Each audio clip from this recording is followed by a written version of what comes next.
क्या आप लगातार जिंदगी में मेहनत कर रहे हो लेकिन फिर भी अंदर से खाली महसूस कर रहे हो? अगर मैं आपको बताऊं कि 2000 साल पुराना एक राज बस 7 दिनों में आपकी पूरी जिंदगी बदल सकता है। मैंने जब अपने जीवन के सबसे निचले स्तर पर पहुंचकर क्या खोजा, और नहीं, ये कोई ट्रेंडी प्रोडक्टिविटी हैक नहीं है, ये प्राचीन ज्ञान है जिसने मेरी जिंदगी पूरी तरह बदल दी।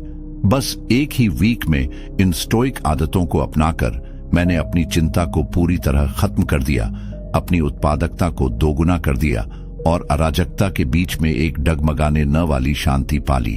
और सुनिए इसका मजेदार हिस्सा, मैंने न तो कोई महंगा कोर्स खरीदा, न ही कोई फैंसी ऐप डाउनलोड किया, बस उन शाश्वत स्टोइक सिद्धांतों को छुआ जो इतिहास में सबसे सफल लोगों द्वारा सदियों से इस्तेमाल किए जा रहे हैं। ये राज इतना शक्तिशाली क्यों है? तो सुनिए एक सच्चाई जो अरबपति वर्ग आपको नहीं बताना चाहता। असली धन आपके बैंक अकाउंट में नहीं बल्कि आपके दिमाग में है। सोचिए, मार्कस ऑरेलियस, इतिहास के सबसे शक्तिशाली सम्राटों में से एक, ने इन्हीं सिद्धांतों के सहारे पूरे रोमन साम्राज्य पर शासन किया। कल्पना कीजिए ये आपके जीवन में क्या कर सकते हैं। ये स्टोइक आदतें सिर्फ कागज पर अच्छी नहीं लगती, इन्हें परखा और सिद्ध किया गया है कि ये लचीलापन, दिमागी मजबूती और एक सफलता का माइंडसेट बनाते हैं जो आपको पहले से कहीं ज्यादा चुनौतियों पर काबू पाने में मदद करता है। तो क्या है ये जादुई मसाला? बिल्कुल सरल, ये 7 स्टोइक आदतें अगर रोज अपनाई जाएं तो आपको वो दिमागी एज देंगी जिसकी आप तलाश कर रहे थे। चाहे आप बर्नआउट से जूझ रहे हों, अटके हुए महसूस कर रहे हों या बस असीम हसल के परे अर्थ खोज रहे हों, ये आदतें आपकी पूरी क्षमता को खोल देंगी। ये सिर्फ एक और सेल्फ हेल्प वीडियो नहीं है, ये वही ब्लूप्रिंट है जिसने मेरी जिंदगी को पलट दिया, और यही वो है जो हजारों लोगों को उन मानसिक फंदों से मुक्त करने में मदद कर रहा है जो उन्हें पीछे खींच रहे हैं। जानना चाहते हैं कैसे? मेरे साथ रहिए, मैं आपको बिल्कुल सटीक बताऊंगा कि ये प्राचीन सिद्धांत एक हफ्ते में आपकी जिंदगी कैसे बदल सकते हैं। मेरा यकीन मानिए, आप इसे नहीं भूल पाएंगे। सब्सक्राइब करें, लाइक करें और नीचे कमेंट करें। चलिए स्टोइक ज्ञान के साथ जीवन जीने लगे। आपकी प्रतिक्रिया हमें और अधिक अंतर्दृष्टिपूर्ण सामग्री बनाने में मदद करती है। चलिए एक साथ आंतरिक विकास की यात्रा शुरू करते हैं। आदत 1, सुबह की सोच विचार। स्टोइक के पहले तरीके ने मेरी जिंदगी को पूरी तरह बदल दिया। सुबह की सोच विचार की आदत।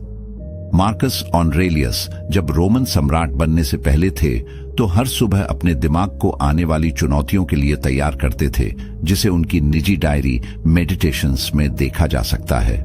क्या आपने कभी ध्यान दिया है कि जब आप सुबह रिएक्टिव तरीके से शुरुआत करते हैं, जैसे तुरंत ईमेल या सोशल मीडिया चेक करना, तो पूरा दिन बिगड़ सकता है? मुझे तो यह अच्छी तरह पता है।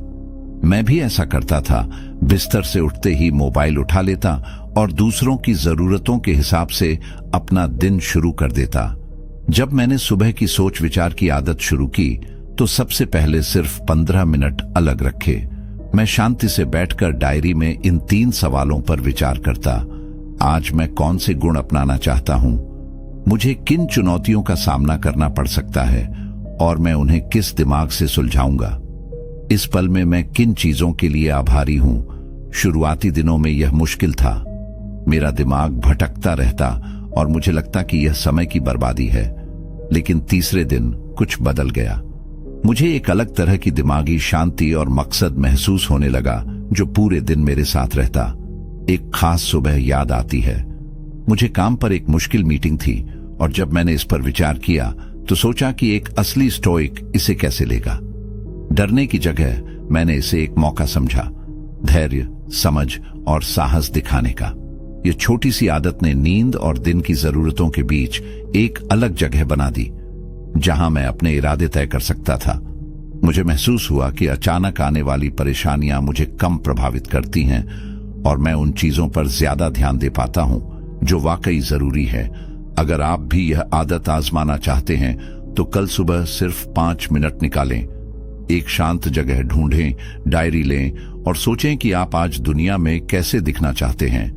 जैसा सेनेका ने कहा था, हर दिन को जैसे वह आता है अपना बनाया जाना चाहिए। ये सुबह की प्रैक्टिस हमें दिन पर काबू पाने में मदद करती है, बजाय इसके कि दिन हमें काबू में रखे। आदत 2, नियंत्रण का विभाजन। स्टोइक दर्शन की दूसरी आदत जिसने मेरी सोच को पूरी तरह बदल दिया, नियंत्रण का विभाजन। यह पहली बार इपिक्टेटस ने समझाया था। क्या आपने कभी खुद को ऐसी स्थितियों में चिंतित पाया है जिन पर आपका कोई नियंत्रण नहीं, या फिर ऐसे परिणामों की चिंता में अपनी दिमागी ताकत बर्बाद की है जिन पर आप हावी नहीं हो सकते?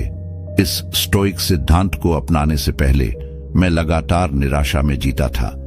ट्रैफिक जाम मेरा मूड खराब कर देता, दूसरों की राय मेरे दिमाग को घेरे रहती, और मौसम या आर्थिक उतार चढ़ाव जैसी अप्रत्याशित घटनाएं मुझे घबराहट में डाल देती थीं। मेरी खुशी बाहरी परिस्थितियों के हवाले थी। मैंने एक सरल अभ्यास करने का फैसला किया। हर दिन जब भी मुझे निराशा या चिंता महसूस हो, मैं खुद से पूछता, क्या यह मेरे नियंत्रण में है?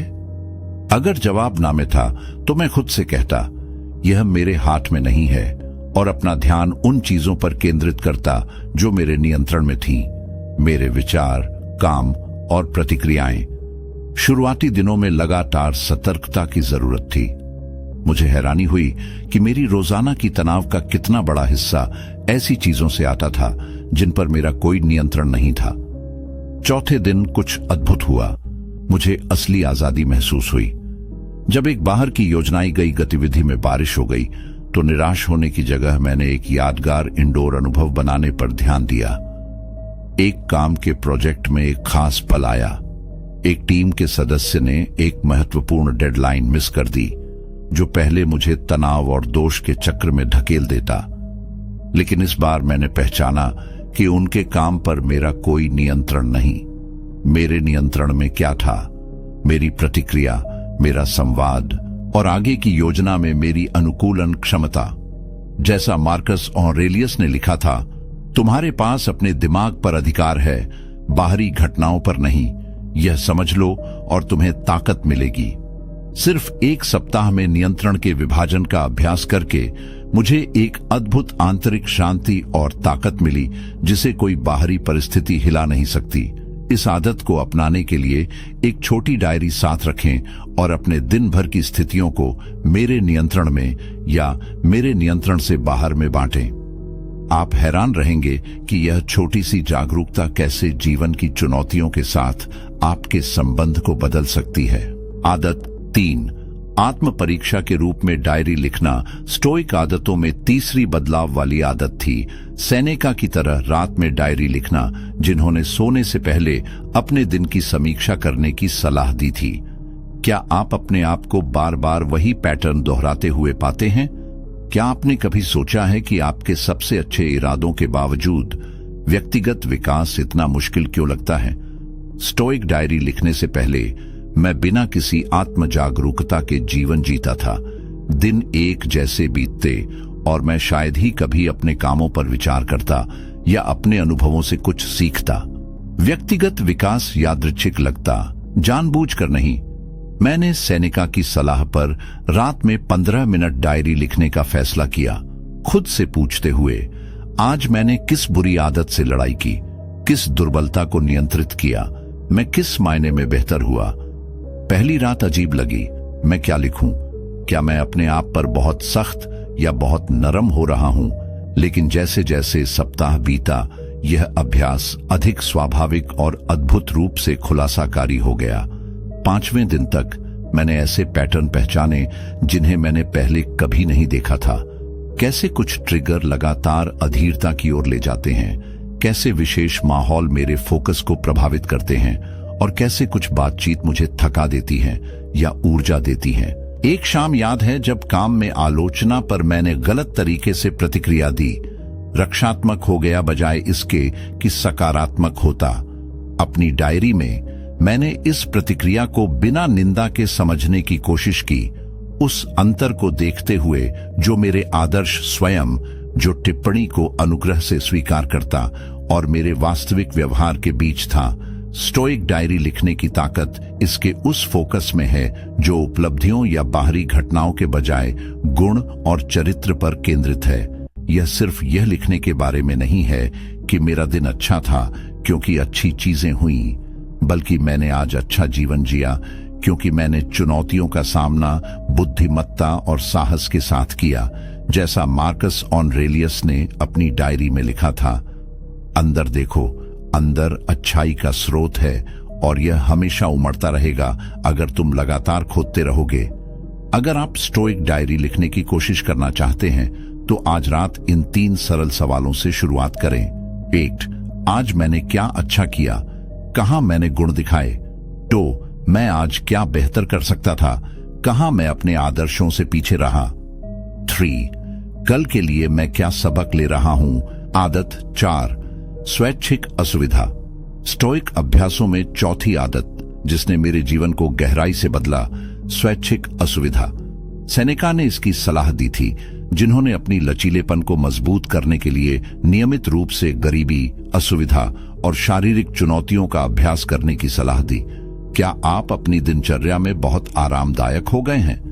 क्या आप छोटी छोटी असुविधाओं से भी परेशान हो जाते हैं? क्या आप गुपचुप तौर पर डरते हैं कि अगर वास्तविक कठिनाई आ जाए तो उसका सामना कैसे करेंगे? मैं पहले आराम को सबसे ऊपर रखता था, कठिन बातचीत से बचता, शारीरिक श्रम से दूर रहता और ऐसी किसी भी स्थिति से जो मेरी सीमाओं को परखती। आराम का यह पीछा विडंबनापूर्ण रूप से मुझे जीवन की अनिवार्य चुनौतियों के प्रति अधिक असुरक्षित बनाता था।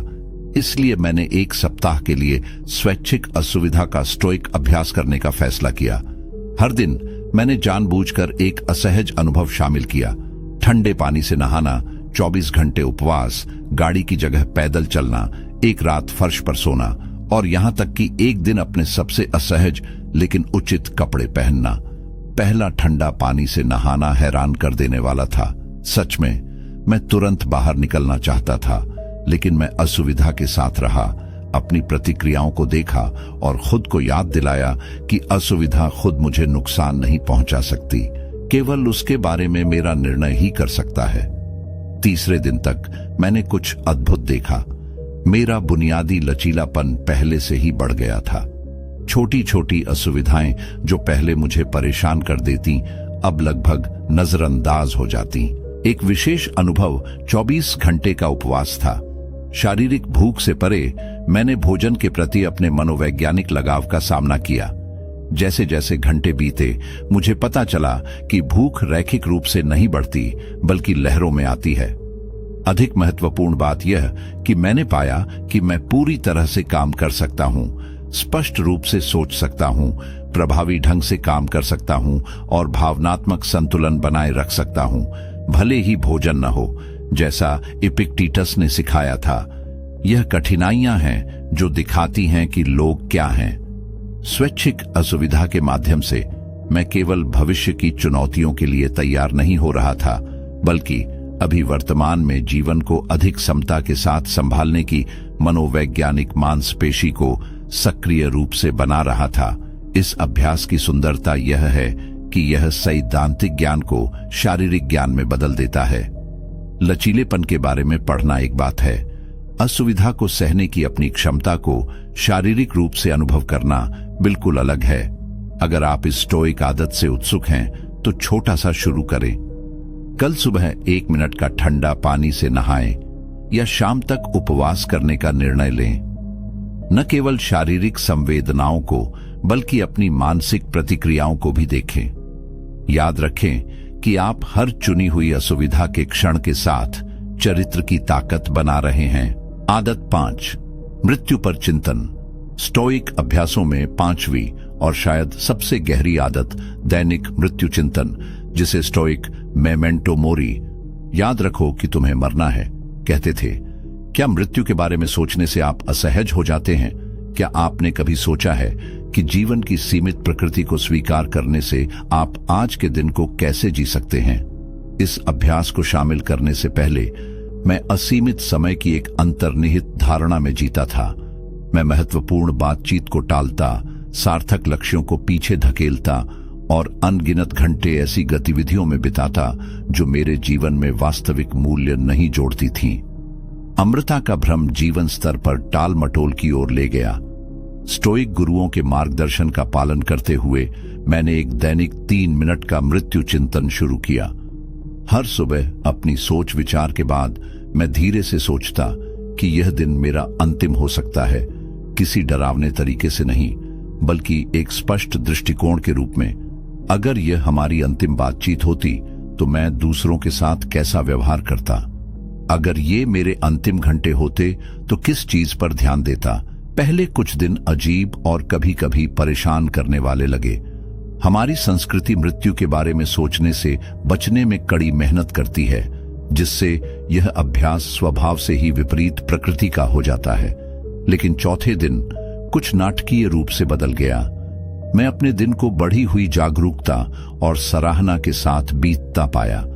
रंग अधिक चमकदार लगते, बातचीत अधिक अर्थपूर्ण और मेरी अधिकांश सामान्य चिंताएं अचानक महत्वहीन लगीं।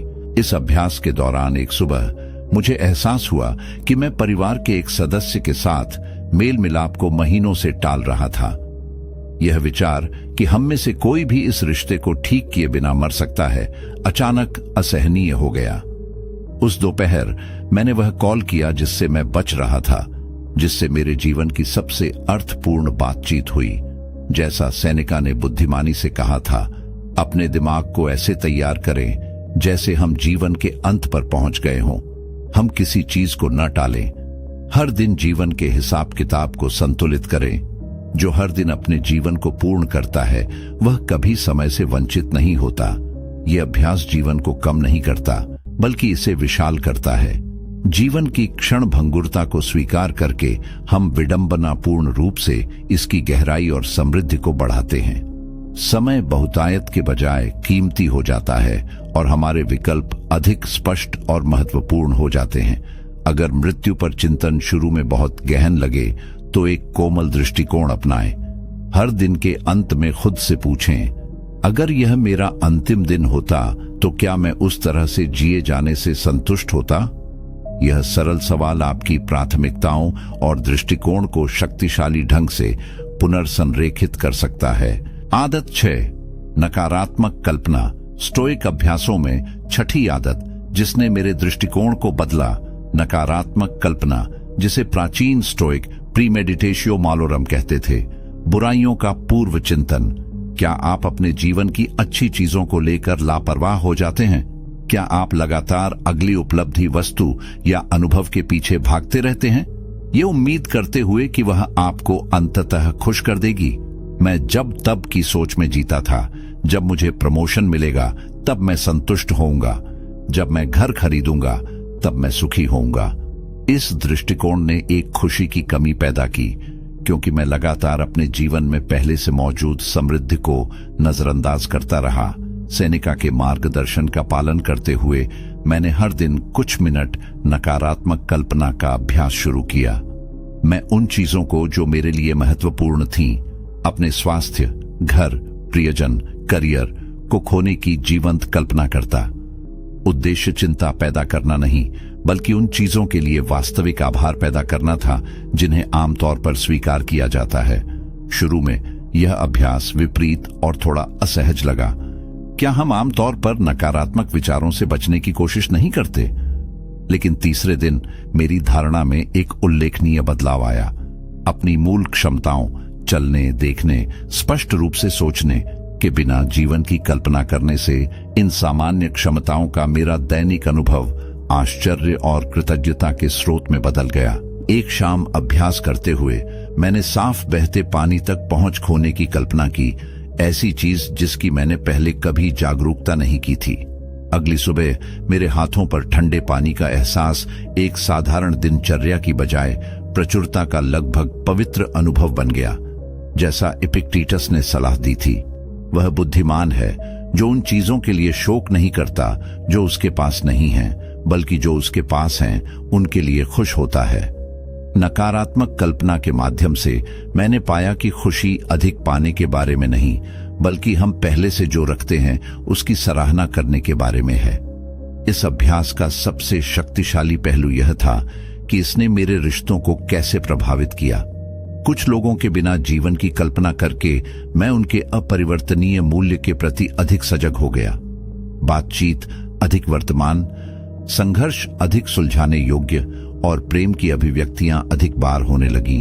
अगर आप इस परिवर्तनकारी स्टोइक आदत में रुचि रखते हैं तो एक सरल 2 मिनट के अभ्यास से शुरुआत करें। ऐसी किसी चीज या व्यक्ति को चुनें जिसे आप मूल्यवान मानते हैं लेकिन जिसे आप स्वाभाविक रूप से लेते हैं। विस्तार से कल्पना करें कि इस व्यक्ति, क्षमता या संसाधन के बिना जीवन कैसा होगा।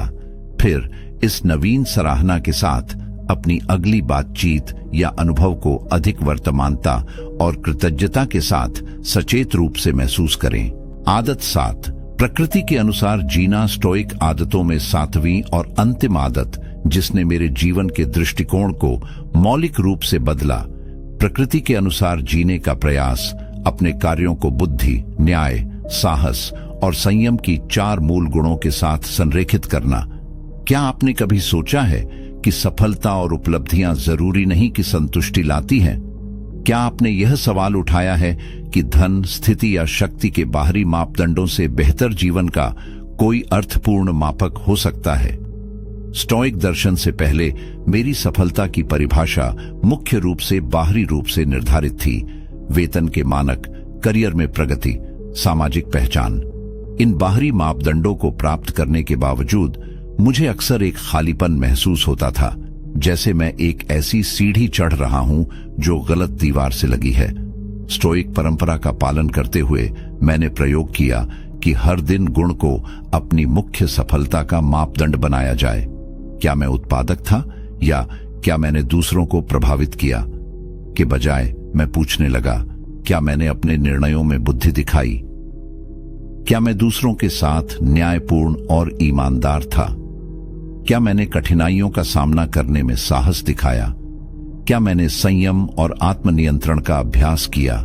इस अभ्यास के पहले कुछ दिनों में मेरे ध्यान को लगातार पुनर्निर्देशित करने की आवश्यकता थी। मेरा दिमाग आदत से बाहरी मापों और मान्यता पर लौटता रहता, लेकिन धीरे धीरे मुझे अपने उद्देश्य और संतुष्टि की भावना में एक गहरा बदलाव महसूस होने लगा। एक काम के प्रेजेंटेशन के बाद एक विशेष क्षण आया। आमतौर पर मैं इस बात पर ध्यान देता कि लोग प्रभावित हुए या इससे मेरे प्रमोशन की संभावनाएं कैसे प्रभावित होंगी। इसके बजाय मैंने अनुभव को गुण के लेंस से मापा। क्या मैंने जितनी स्पष्टता से समझा उतनी ही सच्चाई प्रस्तुत की? बुद्धि, क्या मैंने टीम के सदस्यों को उचित श्रेय दिया? न्याय, क्या मैंने कठिन सवालों का सीधे जवाब दिया? साहस, क्या मैं सार पर केंद्रित रहा बजाय इसके कि अपना प्रदर्शन करूं? संयम, इस पुनर्निर्माण ने मेरी सफलता के अनुभव को पूरी तरह बदल दिया। मैंने पाया कि गुणवत्तापूर्ण जीवन जीने से एक ऐसी अखंडता और संतुष्टि की भावना बनती है जिसकी बराबरी कोई बाहरी उपलब्धि नहीं कर सकती। जैसा मार्कस ऑरेलियस ने लिखा था, आपका कला क्या है? अच्छा होना। बाहरी परिणामों से अपना ध्यान हटाकर अपने चरित्र और आचरण की गुणवत्ता पर केंद्रित करके मैंने सफलता का एक ऐसा रूप पाया जिसे बदलती परिस्थितियां या दूसरों की राय नहीं छीन सकती थी।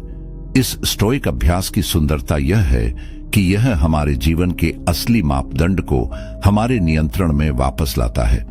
हम हमेशा धनी होने का नियंत्रण नहीं कर सकते, लेकिन हम हमेशा उदार होने का विकल्प चुन सकते हैं।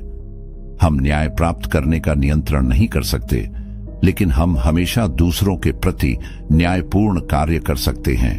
इस आदत को खुद लागू करने के लिए 4 गुणों पर केंद्रित एक सरल शाम की जांच बनाएं। दिन भर में बुद्धि, न्याय, साहस और संयम को कैसे अपनाया, इस पर विचार करें। अपनी सफलताओं का जश्न मनाएं और कल के विकास के अवसरों की पहचान करें। समापन विचार, संतुष्ट जीवन का स्टोइक मार्ग। 7 परिवर्तनकारी स्टोइक आदतों की इस यात्रा को समाप्त करते हुए मैं जोर देना चाहता हूं कि ये केवल दार्शनिक अवधारणाएं नहीं हैं। ये हमारी जटिल आधुनिक दुनिया में अधिक बुद्धिमत्ता, लचीलेपन और उद्देश्य के साथ आगे बढ़ने के व्यावहारिक उपकरण हैं। इन आदतों को इतना शक्तिशाली बनाता क्या है? वह है कि ये हमारी असंतोष की जड़ कारणों को संबोधित करते हैं, न कि केवल लक्षणों का इलाज करते हैं। ये हमें याद दिलाते हैं कि वास्तविक धन संपत्तियों में नहीं, बल्कि हमारे चरित्र की गुणवत्ता में मापा जाता है। असली शक्ति दूसरों को नियंत्रित करने से नहीं, बल्कि खुद पर काबू पाने से आती है। और स्थायी खुशी अनुकूल परिस्थितियों से नहीं, बल्कि परिस्थितियों की परवाह किए बिना गुणवत्तापूर्ण जीवन जीने से आती है। मैं आपको अपने जीवन में इन अभ्यासों का प्रयोग करने के लिए प्रोत्साहित करता हूं। उस एक आदत से शुरुआत करें जो आपको सबसे अधिक प्रेरित करती है। याद रखें, स्टोइसिज्म पूर्णता के बारे में नहीं है, यह प्रगति के बारे में है। जैसा इपिक्टेटस ने सिखाया था, अपने दर्शन की व्याख्या मत करो, इसे जियो। इन स्टोइक आदतों में से कौन सी आदत आपके वर्तमान जीवन पर सबसे अधिक प्रभाव डाल सकती है? क्या आप सुबह की सोच विचार, मृत्यु पर चिंतन या नियंत्रण के विभाजन के अभ्यास की ओर अधिक आकर्षित होते हैं?